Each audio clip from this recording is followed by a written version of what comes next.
Hello everyone, আসসালামু আলাইকুম। আজকে আমরা আরেকটা শালগম আঁকা দেখব। তো আমি কিভাবে আঁকাচ্ছি সেটা আস্তে ধীরে আপনারা চাইলে আমার সাথে আঁকাতে পারেন।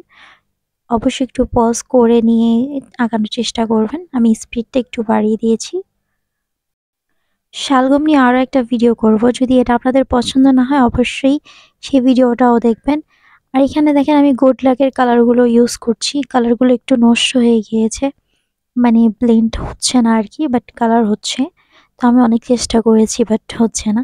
এই একই শালগম আমি আমার আগের চ্যানেলে আমি আপলোড করেছিলাম। আপনাদের আমি শেষের দিকে দেখাবো যে আমি আগে এঁকেছিলাম সে তখন এই কালারগুলো কেমন দেখাচ্ছে, আর এখন আমি আসলে বুঝতে পারিনি যে কালারগুলো নষ্ট হয়ে গিয়েছে।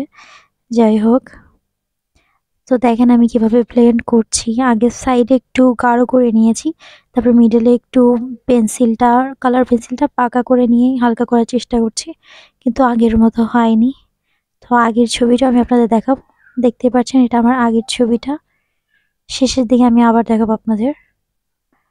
তো আমি আঙ্গুল দিয়ে ব্লেন্ড করার চেষ্টা করেছি, তারপরও আসলে পুরোপুরিভাবে ব্লেন্ড হচ্ছে না। এই কালারটা কিনেছি ২-৩ বছর হয়ে গিয়েছে, আর চ্যানেলে কাজ করছি না ১ বছর। এটা আমার নতুন চ্যানেল।